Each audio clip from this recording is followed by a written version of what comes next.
Mais uma semana se passou e a gente já está aqui prontinho para mostrar para você o que há de melhor no mundo do agronegócio. Apertem os cintos e tomem seu assento. O Expresso Revista Rural está partindo. Confira os assuntos de hoje. Aprenda a cultivar no sistema hidropônico. Uma lavoura produtiva em cima de um shopping. Acredita?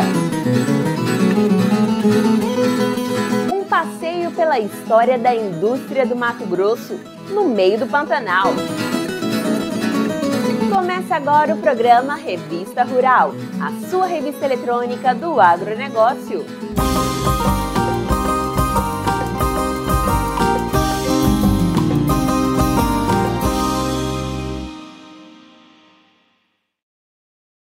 Antes de chamar a primeira reportagem, eu queria te pedir uma coisa, tá? Já clica no joinha, se inscreva no canal e mande uma mensagem aqui nos comentários. Isso ajuda a gente a fazer um programa cada vez melhor para você. Já clicou? Então vamos lá!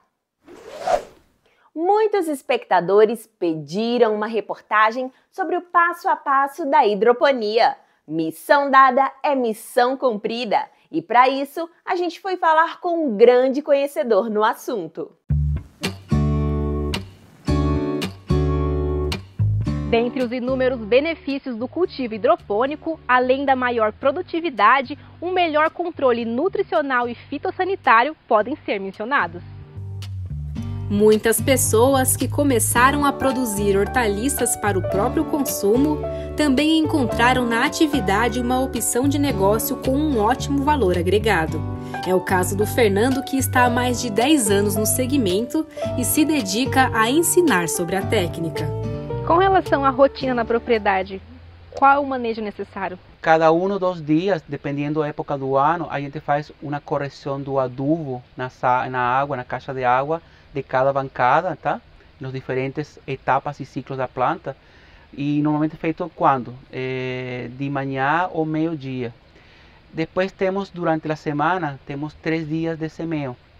A gente dividiu em 3 dias, porque eu, como industrial que fui formado, para mim tudo era uma coisa que 2 mais 2 é 4. E na hidroponia isso não existe. 2 mais 2 pode dar 5 ou pode dar menos 3. E eu plantava no começo toda semana, segunda-feira. Eu planto toda segunda-feira e colho toda segunda-feira. Mentira. Você colhe todo dia. E se você planta toda segunda-feira, chega um momento que você não tem plantas para colher. Então a gente decidiu mudar algumas coisas aqui. Inclusive eu falo muito para meus alunos do curso BDH, Vivi Hidroponia, que você tem que dividir sua produção no mínimo 2 e até 3 vezes por semana o semeio. Qual o sistema que vocês adotaram aqui?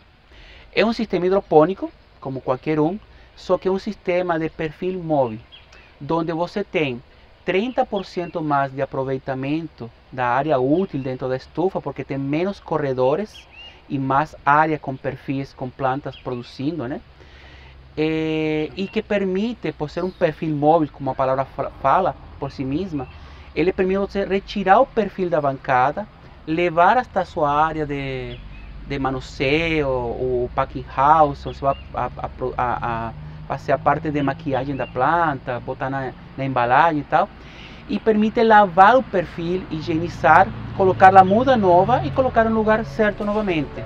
O manejo preventivo é fundamental para evitar pragas e doenças, reduzindo perdas significativas e promovendo vigor para a produção. A gente prefere perder produto, jogar fora, dar um descarte, que a gente tem umas galinhas aqui, ou produtores de porco na região, que a gente dá uma parceria com eles, mas prefere jogar fora a usar veneno. Então a gente tem realmente aplicações todas as semanas, em diferentes dias da semana, de produtos não tóxicos, como Bacillus subtilis, ou água oxigenada com detergente neutro.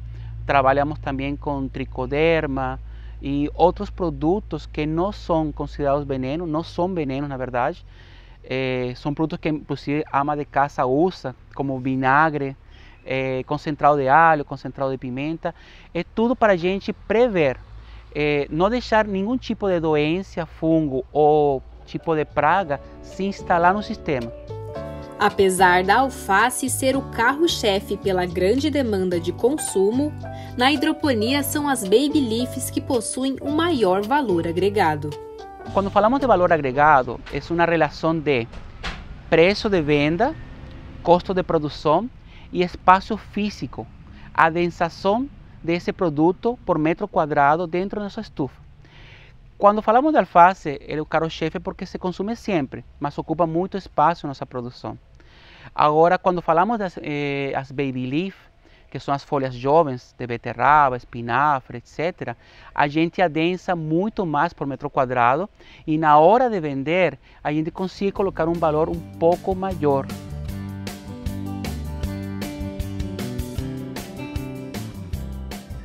Fernando, até chegar na bancada final, tem alguns processos. O primeiro seria a semeadura? Com certeza, Roana, você está aprendendo hoje, né? Exatamente. Então, a Roana para a gente vai ser nossa aprendiz do dia de hoje. O primeiro processo que você tem que ter, seja para cultivo hidropônico, cultivo na terra tradicional, não importa qual, é que você tem que escolher qual semente você vai utilizar. Existem muitas marcas de semente no mercado, existem muitas diferenças entre sementes peletizadas e sementes nuas. As sementes peletizadas deles, que a gente trabalha, como vou mostrar aqui, são sementes que a semente nua ela é encapsulada em uma pequena bolinha de argila. Para quê? Para garantir que ela não vai ficar velha, tá? E vai ter problema de germinação.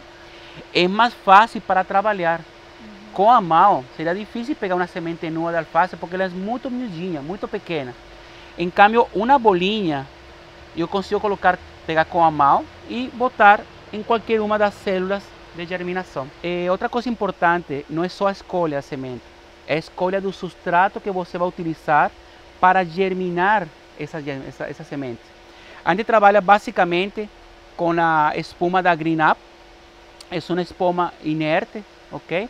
Ela se degrada com o tempo, ela se vai desfarelando e em aterros sanitários, em compostagem, mesmo na terra, no jardim, se você jogar fora, ela se vai descompondo junto com a raiz da planta, que é o que vai ficar. Você vai consumir a parte foliar e a raiz você vai descartar. Dentro desta espuma, a gente coloca um substrato à base de turfa, de coco, dentro desse buraquinho, para dar uma melhora na parte de enraizamento da planta. Então, o processo é, a gente coloca o substrato Carolinha Soil, que é a marca que a gente utiliza, de turfa ou coco dentro do buraquinho, hidrata a placa previamente, umedece ela para que já tenha o substrato, depois tem água, e logo colocamos a sementinha para ela germinar. A quantidade de água e a disponibilidade de solução nutritiva devem ser balanceadas em cada etapa do processo. Após de colocar a sementinha em cada célula, dependendo se é alface roxa, crespa, verde, mimosa, a gente tem que colocar uma plaquinha. Essa plaquinha vai servir para a gente como referência para saber quando foi semeado e em que momento você vai fazer transferências nos diferentes momentos ou ciclo ou etapas da planta. Após uns 14, 15 dias, a gente vai passar para um estágio chamado transitório ou berçário para muitos hidroponistas. Aí o alimento ele fica um pouco mais forte. Então a gente simplesmente coloca aqui e após de terminar o processo, a gente vai borrifar água por cima para dar só um start e a gente vai colocar esta bandeja no escuro. Não tem que ser 100% no escuro, tá, Roana? A gente trabalha mais ou menos com uns 70% de luminosidade, 30%, 40% a menos. Porque nossa semente já está num casulo, então não precisa ser escuro totalmente. Mas é importante que não seja sol direto. Nessa fase, além da luminosidade, o arejamento adequado evita que a umidade excessiva cause problemas como o mofo. Quando a gente sai dos 48 horas, 36 a 48 do escuro, para onde a gente vai? Tem outra fase ali, né? Tem outra fase aí.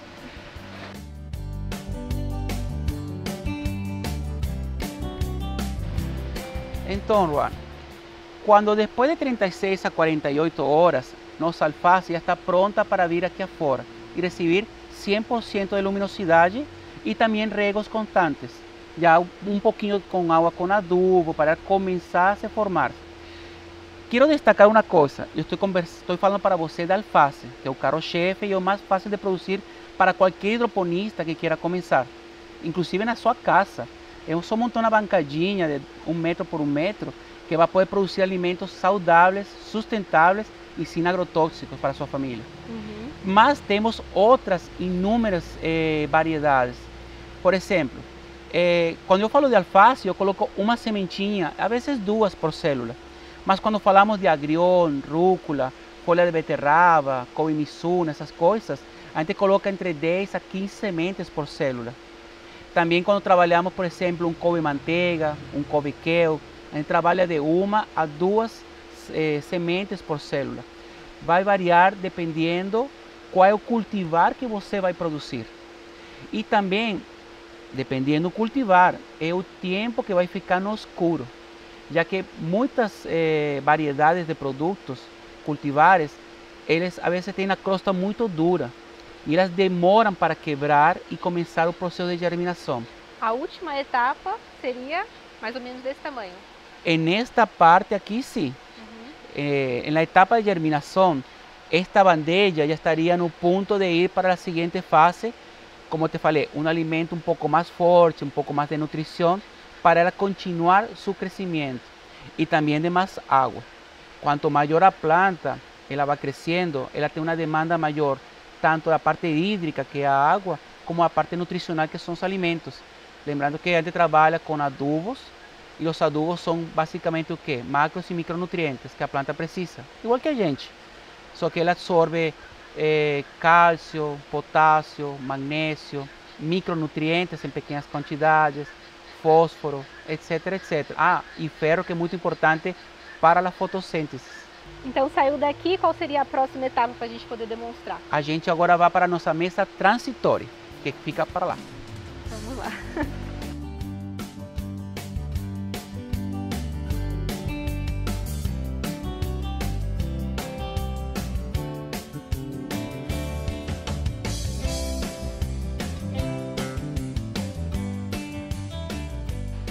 Ainda não chegou na água. Tem água, só que vai e volta. Então, Ruana, este é o nosso segundo processo, que seria a nossa mesa transitória ou versário, como eu falei. O que acontece aqui? A maioria dos hidroponistas convencionais, eles trabalham no versário, em perfis também. Eu acho que por isso confunde um pouco as pessoas.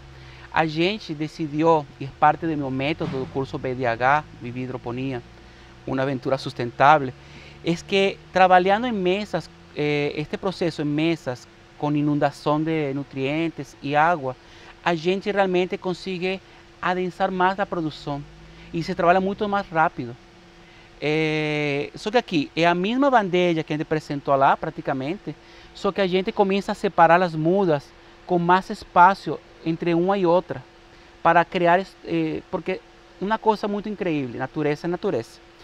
Se a planta não achar que não tem água suficiente, nutrição suficiente e espaço suficiente, ela não vai crescer do mesmo jeito. Então são 3 qualidades que a gente dá aqui nesta mesa. A gente dá água, nutrição melhorada, que é o estágio anterior, e dá uma separação, dá espaço para aquecer.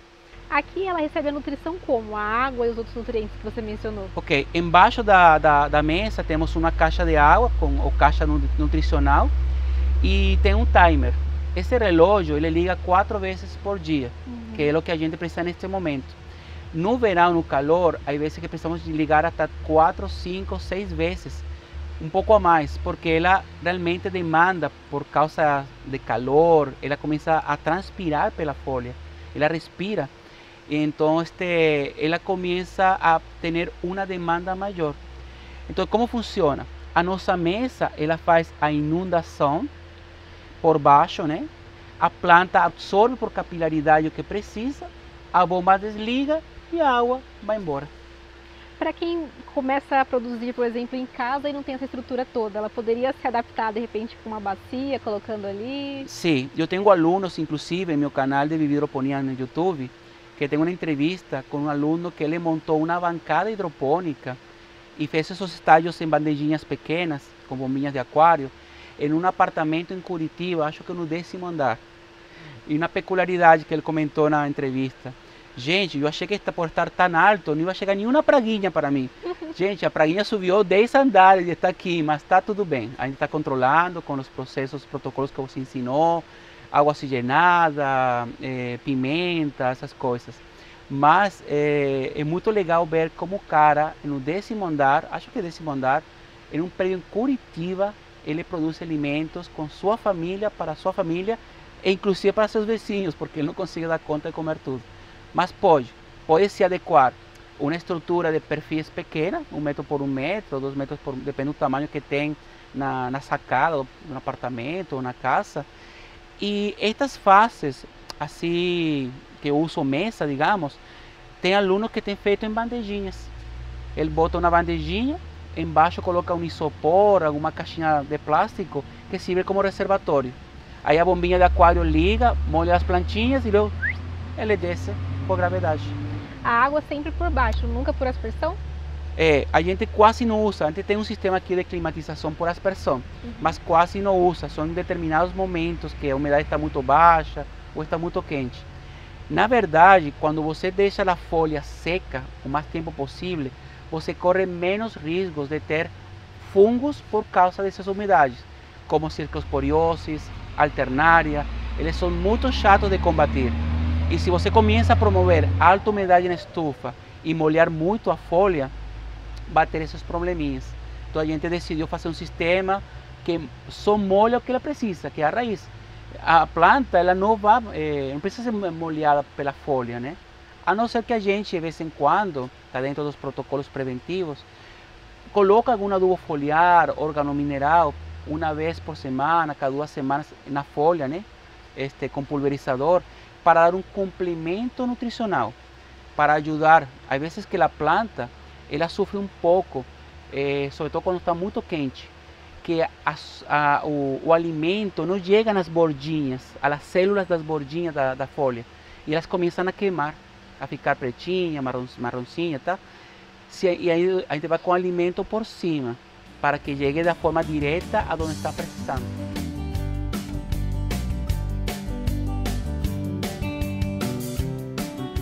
Após 30 dias do semeio, chegou a última fase, o transplante da muda. Fernando, mostra pra gente um pouquinho como que funciona. É isso aí. Depois de 30 dias de haver colocado aqui a sementinha para germinar, esta será a nossa última fase, que é a bancada final. Primeiramente, a gente retira a mangueirinha, mas podemos fechar o registro da bancada para ser mais fácil. Assim não vamos ter vazão de nutrição aqui. Luego pegamos o perfil, já que é um perfil móvel, e levamos para nosso suporte de madeira para poder fazer a transferência. No primeiro perfil, nós colocamos nossa plaquinha que identifica o tipo de produto e a data de semeadura, para não perder a referência e saber quantos dias até a colheita. Em cada perfil, nós colocamos mais ou menos 4 a 5 variedades diferentes de plantinhas, para que quando fazemos a coleta do perfil e colocamos nas caixinhas, podemos ter produtos variados dentro da mesma caixinha. Observamos que a planta já está com um porte legal, a raiz também está bastante legal, e vamos colocando diferentes variedades para ter uma mistura super legal no final, na hora de fazer a colheita. É um processo que a gente faz cada 2 dias. Assim como falei nos processos de semeadura toda semana, segunda, quarta, sexta, nós fazemos a lavagem dos perfis e a transferência nos dias pares, ou seja, terças, quintas e sábados.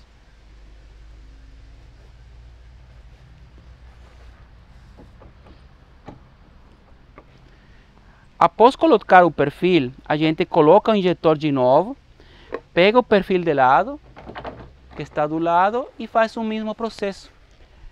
Nesta estufa de uns 680 metros quadrados, nós fazemos uma transferência a cada vez aproximadamente de uns 27 a 30 perfis cada vez, ou seja, 30 perfis na terça-feira, na quinta e no sábado.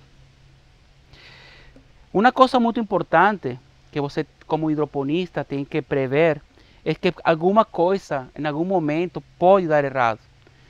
Seja nutrição, seja falta de energia, queimar uma bomba, qualquer coisinha. Então, nossa filosofia aqui de trabalho fala que a gente divide nossa produção em 3 bancadas, cada lote. Se dá problema em uma bancada, a gente ainda tem 66% do lote para ser utilizado, colhido e vendido para nosso cliente. Essa é uma coisa muito importante que todo hidroponista tem que saber. E outra coisa, para quem quer começar na hidroponia, tem que prever coisas como falta de energia, problemas na rede elétrica, problemas com uma bomba de água que possa queimar, possa travar. E sempre tem que ter uma bomba reserva ou inclusive até um gerador para poder ativar as bombas caso a energia venha a faltar na sua produção. E é desse jeito que a gente faz normalmente a transferência. Após transferido 9 e 10 perfis em cada bancada, a gente liga novamente o registro. Se esquecer de ligar o registro, nossa planta vai murchar e corre risco de se perder. Fernando, falando nos riscos, né? Qual que seria a temperatura ideal para poder manter essa água? É difícil a gente realmente controlar a temperatura da água. Você precisaria de muita sofisticação, aqueles chamados chiller, que fazem o resfriamento da água, etc. Fica custoso para vender alface. Mas a gente trabalha nossas caixas de água em um lugar sombreado, fresco, abaixo do subsolo. Tenta deixar os perfis sempre com o máximo de plantas para que a água não fique em contato com o sol e esquente mais. Mas a temperatura ideal que a planta se sente confortável para absorver os nutrientes e inclusive não dar problemas de fungo na raiz, etc., está na faixa de uns 24 a 28 graus, mais ou menos, que é o que a gente consegue normalmente manter aqui. Voltando à época da escola, a gente sabe que o pH da água é 7, né? Aqui seria qual? O ideal para nossas plantas aqui na hidroponia, o que fala a literatura, é entre 5,5 a 6,5. É a faixa de pH, nem muito alcalino, nem muito ácido, que a planta consiga se desenvolver muito mais fácil. Por quê? Quando temos um pH muito alto ou muito baixo, muito ácido, muito alcalino, a planta ela apresenta resistência. Ela acha que o meio da água, que é o meio onde vem o alimento, é um pouco inóspito. Ele é bravo com ela. Então ela tende a se regredir, a não querer se alimentar. O tema pH, como falei, é literatura. A gente deixa a natureza ser natureza. A natureza ela é perfeita dentro de suas imperfeições. A gente não pode controlar. A gente pode simplesmente ser um coadjuvante, pode ajudar, pode facilitar as coisas, mas ela tem que se desbravar sozinha. A gente já tem umas produções muito boas com pH abaixo de 5, já que a planta ela cresceu nesse pH, se desenvolveu, germinou, foi para a germinação, foi na transitória, vindo na fase final e foi colhida com pH abaixo de 5. Então ela se adequou ao que ela tinha. Assim como também um pH tipo 7,8. Com 7,8, Fernando, é impossível. Gente, raiz branca numa planta hidropônica é sinônimo de saudável. E se a raiz está branca e ela é bastante grande, frondosa, é uma planta que está saudável e se adequando a esse pH e a esse sistema de água. Colher precocemente resulta num alimento mais saboroso e colocar nas embalagens um pouco da solução usada no cultivo garante hortaliças mais hidratadas e resistentes. A planta precoce ela tende a ter um sabor menos amargo, mais suave. E a planta precoce ela acaba também sendo mais nutritiva porque a planta não usou todos os recursos que ela tinha para tornar no porte adulto. E quais são os cuidados necessários na hora de colher? Principalmente quando está nesse porte, o maior cuidado é você não quebrar a planta, né? Porque a folha bem formada do jeito que ela está, ela acaba ficando muito crocante, mas quebradiça. Então, por exemplo, nesse caso a gente trabalha com um sistema de perfil móvel. Então esse perfil aqui ele tem 13 plantas, né? A gente tira o cano de alimentação e aí a gente consegue tirar o perfil inteiro com todas as plantas e levar para uma bancada onde a gente faz a colheita. Espera aí. Vai um pouquinho de força aí, né? Nesse caso sim. Então quando a gente vai colher, a gente tem que tomar cuidado para a raiz sair inteira, né? Não quebrar. E assim, dessa forma, a planta a gente leva para os clientes com a raiz inteira e ela fica viva por muito mais tempo. Então se o cliente não consumir o pé de alface no dia, ele quiser deixar para consumir na outra semana, ela vai estar exatamente da mesma forma. Não vai murchar, não vai perder nutrientes, então ela vai estar bem alimentada ali.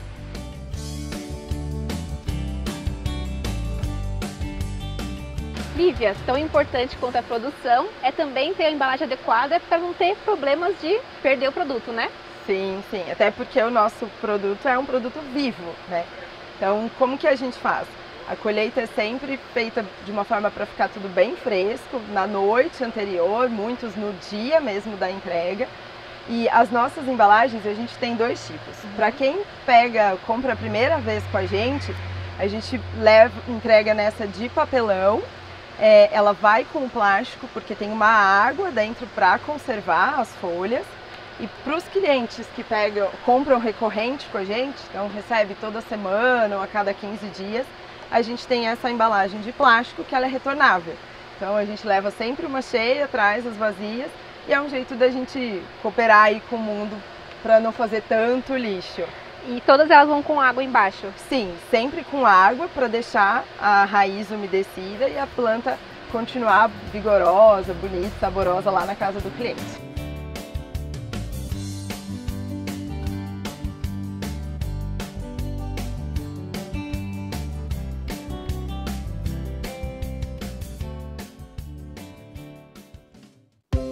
Gostou dessa reportagem?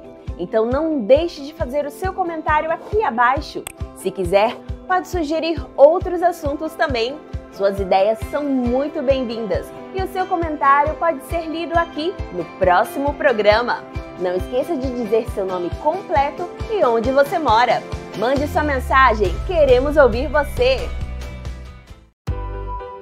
E queremos agradecer as mensagens de carinho dos nossos espectadores: Lucas Atalaia, Marliete Silveira, Humberto Porto, Carlos Pena, Sebastião José Matias, Tiago McNamara, José Hipólito Piva, Carla Alessandre de Lima, Marcos Antônio Carvalho e Everton Iana Pilger. O José Vicente de Campinas pediu uma reportagem sobre a criação de cavalos árabes. Eles são lindos, né, José? Gostamos da ideia! O Jorge Antônio sugeriu uma reportagem sobre o capim-elefante curumi da Embrapa. Anotado, Jorge! Vamos correr atrás! Já o Benedito Seixas quer uma matéria sobre o cultivo de chicória. É um santo remédio, não é mesmo? E continuem mandando suas mensagens, é muito importante pra gente! Tem lavoura no telhado e não é qualquer plantinha não. Um tradicional shopping de São Paulo decidiu investir na sustentabilidade, garantindo um destino ao lixo produzido e cumprindo uma importante função social. Confira essa curiosa reportagem.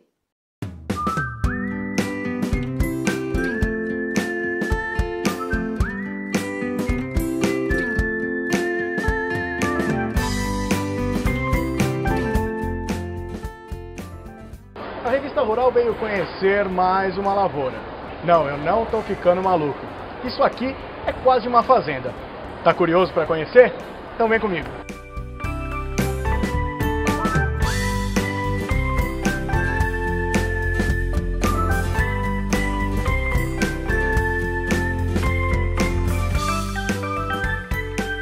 Subindo aqui as escadas, eu estou cada vez mais perto da plantação.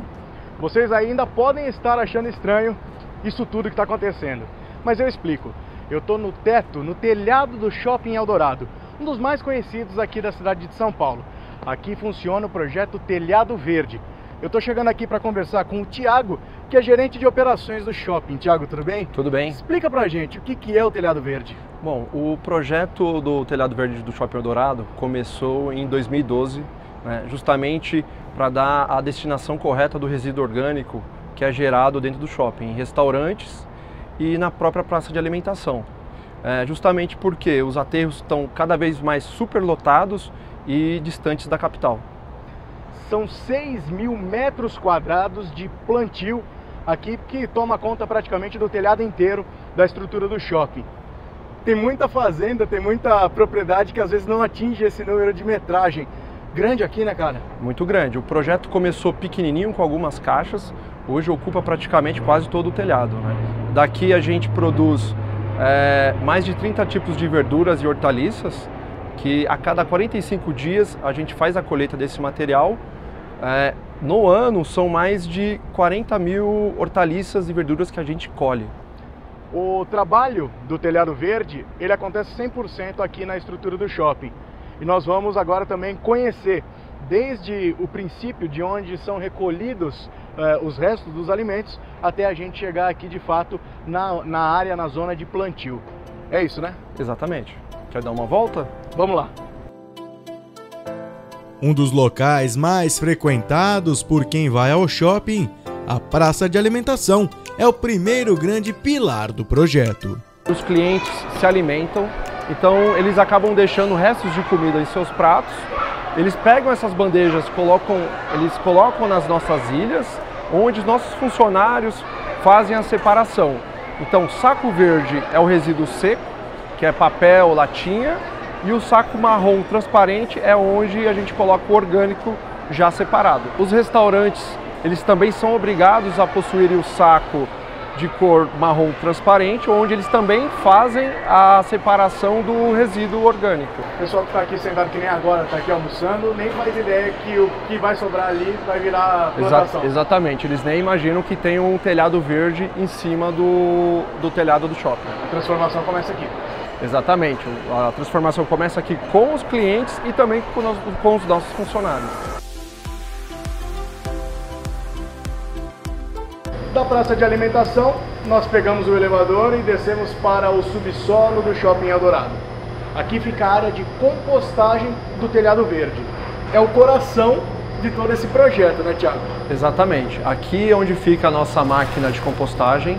Essa máquina foi desenvolvida pela própria equipe do shopping, né? Então é uma máquina que a gente adaptou ela, colocou uma resistência na ponta e um parafuso rosca sem fim para retroalimentar ela. Tudo aqui tem um processo a ser seguido. Como que funciona? Bom, aqui a gente também faz uma pré-triagem do resíduo orgânico para nenhum saco plástico, garfo. Após isso, a gente adiciona 4% de enzima, 5% de serragem e 5% de turfa. Isso ajuda no quê? Isso ajuda na produção e na aceleração da produção do composto.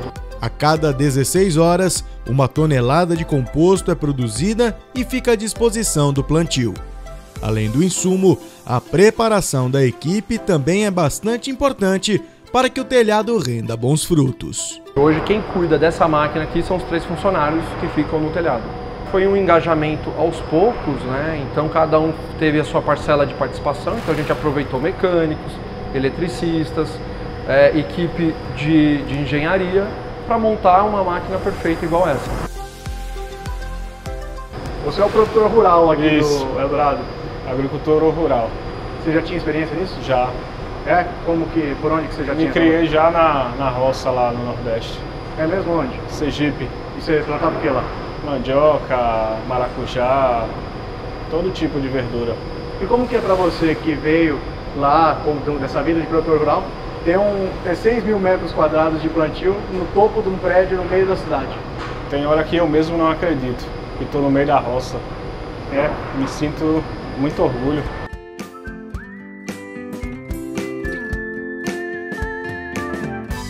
Quando chegam ao telhado, as caixas com as culturas são distribuídas por toda a área. Nelas não há terra ou nenhum outro tipo de material. É 100% composto. Ela ajuda vários fatores, né? A questão social, né, e ambiental, e também quando a gente realiza a irrigação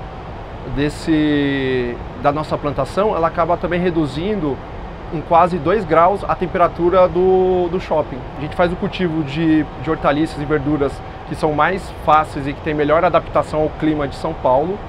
E a irrigação também a irrigação foi a própria equipe do shopping que realizou, então a irrigação é bem distribuída por todo o telhado.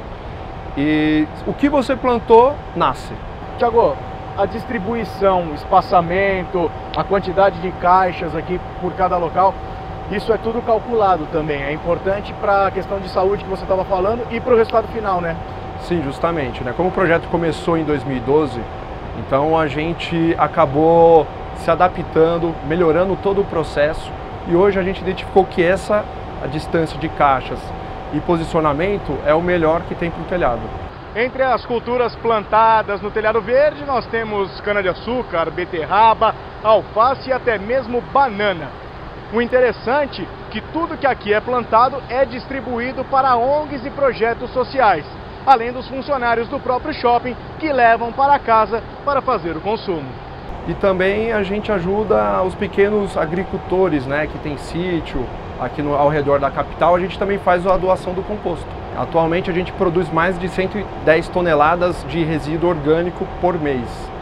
Então, no shopping mesmo a gente produz 30 toneladas de orgânico em composto e o restante a gente faz uma compostagem externa. Lembrando que são mais de 3.000 hortaliças que a gente colhe a cada 45 dias. Então tem um projeto social ambiental aqui em cima. Sim, justamente. A gente ajuda a todos, né? E também como referência para os outros shoppings e empreendimentos a realizar essa mesma ação. Vocês dão esse suporte como vitrine? Sim. A gente fornece todo o suporte, a gente libera para visitação, a gente ensina como se faz o processo e assim a gente espera um mundo um pouquinho melhor.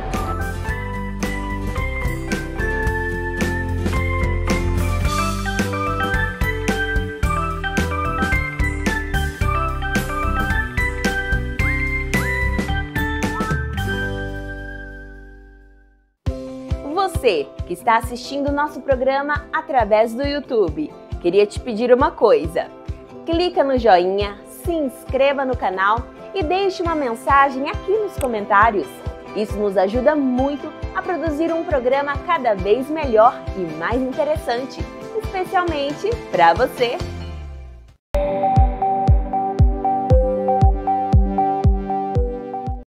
Os produtores de feijão, soja e amendoim têm uma nova opção de fertilizante para suas lavouras. O N-Riso, produzido pela Yara Fertilizantes, promete ir além de simplesmente estimular o desenvolvimento das plantas.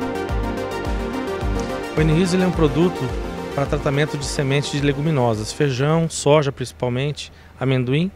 O objetivo dele é fazer com que as plantas tenham uma emergência melhor, ele tem uma alta compatibilidade com os produtos que vão no tratamento de sementes e ao mesmo tempo ele induz ativação dos mecanismos de defesa da planta, ou seja, se a planta tiver algum tipo de estresse, por exemplo, uma seca, a planta vai estar mais preparada para ultrapassar essa fase e ter uma produtividade melhor.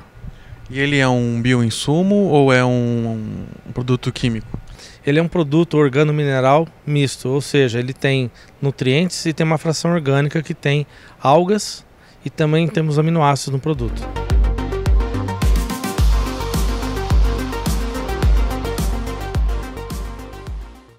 Conhece o cará do ar e o caramuela? Hoje a gente vai assistir novamente a reportagem sobre essa punk tão curiosa e nutritiva e até aprender a cultivar. Confira só! Produto alimentar não convencional, ou punk, na sua sigla mais comum, são plantas que, embora comestíveis e muito difundidas por todo o Brasil, não são conhecidas pela maioria das pessoas. Muitas delas, porém, são extremamente nutritivas, saborosas e, acredite, produtivas, sendo uma excelente opção tanto para o consumo pessoal como para a produção comercial. É o caso do cará do ar, ou cará moela, como é conhecido em algumas regiões. É uma planta que é da mesma família que os carás, né, conhecidos no Nordeste pelos nomes de inhames, né? E existe aquele inhame subterrâneo, cará subterrâneo, tá? Que é o mimoso, o flórida, o pezão e várias outras variedades que dão tubérculos subterrâneos. Muito parecido com a batata, ele se desenvolve de uma forma mais semelhante ao chuchu, em sistemas aéreos. Esse tipo de cará, essa espécie de cará, que é o Dioscorea bulbífera, dá tubérculos aéreos, tá? Além de um tubérculo menor subterrâneo também no pé da planta. Tá? Mas o destaque são os tubérculos aéreos, que são consumidos de uma forma muito mais parecida que a batata do que propriamente do que os inhames. Ele é nativo da África, mas não existe registro de quando chegou ao Brasil, mas ele é muito tradicional em algumas regiões, como no interior de Minas Gerais, de São Paulo, do Rio de Janeiro, de Goiás e por aí afora. E ele é assim, sempre ligado a uma alimentação do interior, uma alimentação caipira. Tá? Ele foi sumindo dos comércios, é muito raro encontrar em feiras, supermercados, né? Nas cidades, né? Nas cidades grandes principalmente, mas no interior ele ainda tem algum uso assim, esporádico e regional. As vantagens do cará do ar em comparação aos demais carás, ou até mesmo a batata, são muitas. O que a gente vem fazendo é justamente um trabalho de resgate desse cultivo, que é muito rústico, é muito produtivo.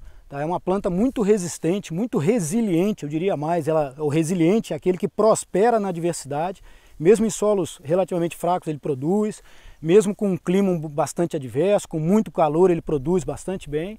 É uma planta muito rústica, tá? E que produz tubérculos aéreos em clima tropical, né? Com um paladar semelhante ao da batata, onde é muito difícil nesse clima tropical produzir batatas. Então nosso objetivo é trazer uma alternativa para os produtores em regiões de clima tropicais, né? De climas tropicais, seja no Nordeste, seja na Amazônia, no Centro-Oeste, em regiões quentes, interior de São Paulo, de Minas Gerais, né? No verão. A condução que a gente vem fazendo, como essa aqui atrás, é do sistema de espaldeira, né? Um sistema parecido com aquele que se utiliza para maracujá, em linhas a 2 metros de altura em sistema de espaldeira. Mas é possível fazer outros sistemas de condução, por exemplo em agrofloresta, subindo nas árvores, por exemplo plantado em consorciado com milho, né? Então o milho faz a colheita de milho verde, por exemplo, e o pé seca e ele vai usando a estrutura do milharal para servir de tutor.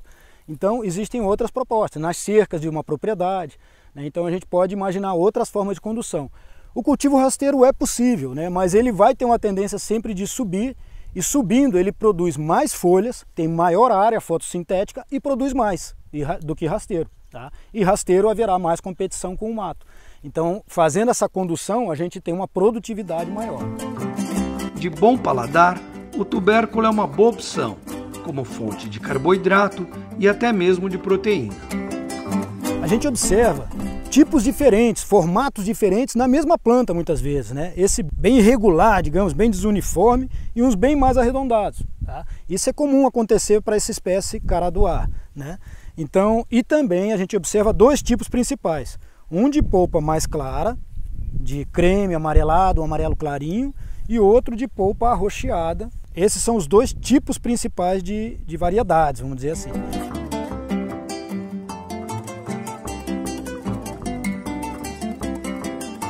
Normalmente ele é utilizado cozido ou frito, né? Ou fazendo cremes, sopas, purês, né? Caldos, né? Acompanhando outras carnes. É muito comum a gente encontrar com costela, com rabada, com carnes fortes, né? A gente observa que alguns materiais ele tem mais matéria seca do que a batata, então ele demora um pouco mais para cozinhar do que a batata. Então sempre que é uma carne que vai para a panela de pressão, ele acompanha muito bem, ele pega aquele gosto do caldo e aí ele fica mais cozido, fica muito saboroso. A gente recomenda, nesse caso, por exemplo, acompanhando pratos cozidos em panela de pressão.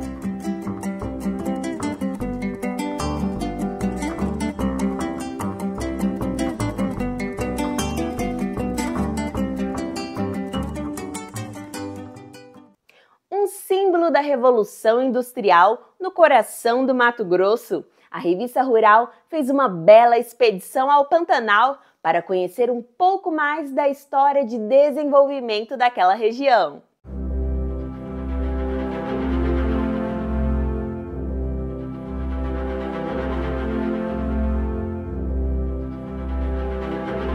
Em meio à exuberância natural do Pantanal mato-grossense, fica até difícil lembrar da importância da região para a economia do país.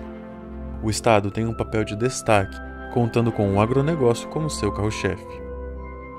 Sabendo disso, a Revista Rural embarcou em uma incrível viagem para conhecer de perto um símbolo do início da atividade industrial da região, a centenária usina de Itaici. Após uma longa viagem de barco, cortando a mata, conseguimos avistar a edificação. Imponente, mesmo que já desgastada pelo tempo, o cenário encanta e suscita histórias que remontam ao final do século XIX. Foi aqui uma semente que deu muitos frutos, né? E aqui também se implantou um sistema diferente de vida social e econômica no estado do Mato Grosso no final do século XIX. É o primeiro equipamento industrial no sentido moderno, e os senhores vão ter o privilégio de entrar em contato com a Revolução Industrial Europeia implantada no Brasil, sendo este aqui o maior patrimônio de arqueologia industrial do Brasil, declarado pelo IFAM. Nós temos aqui um processo de industrialização a vapor, que foi com equipamentos super modernos da Europa implantado aqui no final do século XIX, onde não se mexeu na matriz energética. É o mesmo equipamento que foi colocado, é o mesmo que está hoje aí adormecido.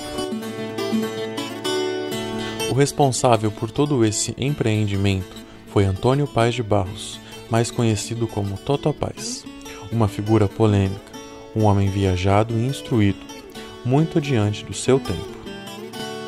É um homem que ele é fruto do seu tempo, um coronel, no maior respeito do termo naquela época, né? Com toda a força que tinha um coronel, com uma sessão política relâmpago.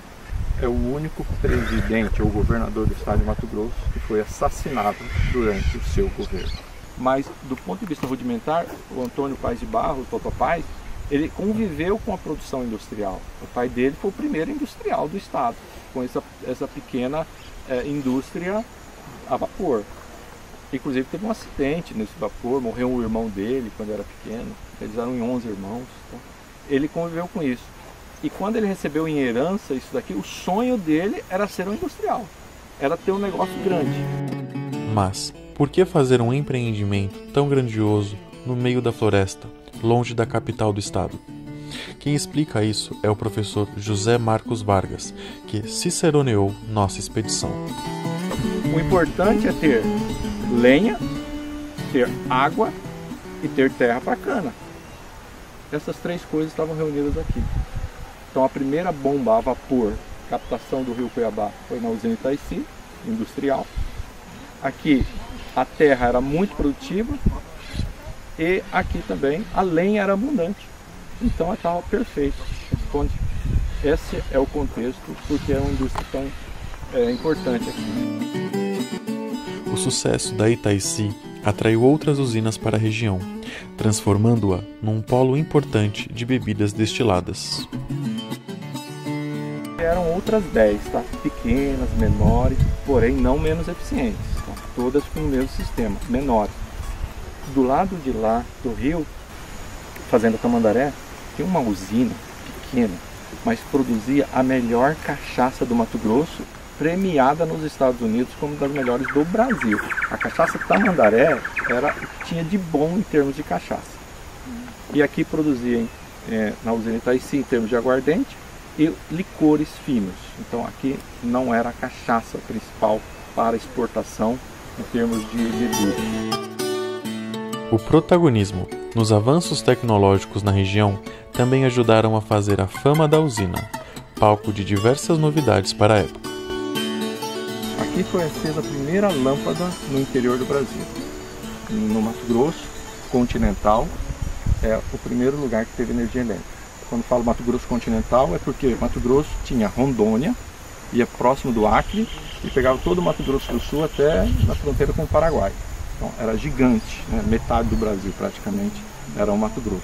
Então esses são alguns elementos tecnológicos que a gente teve aqui, né?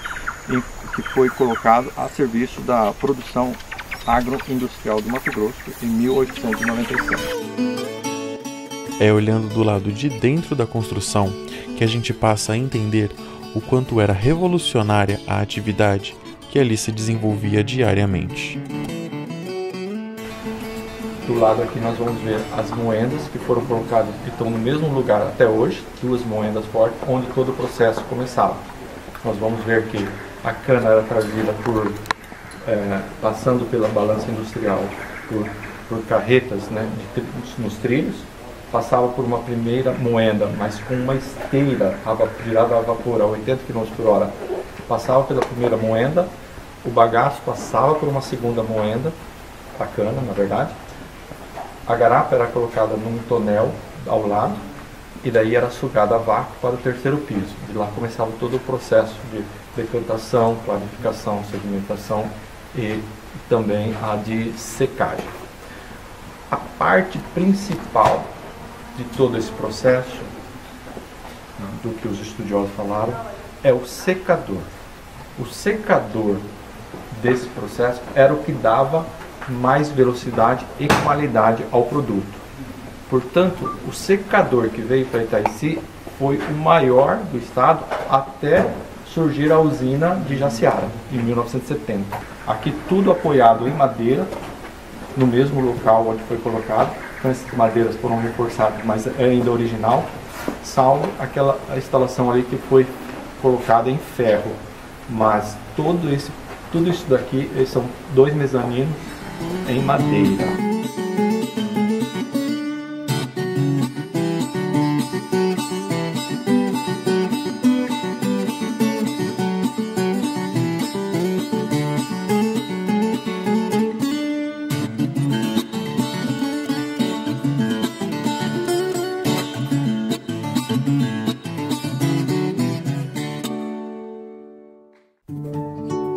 Chegou a hora de irmos embora. Não esqueça de se inscrever no canal e clicar no sininho para ficar por dentro de tudo. Fiquem com Deus e até semana que vem!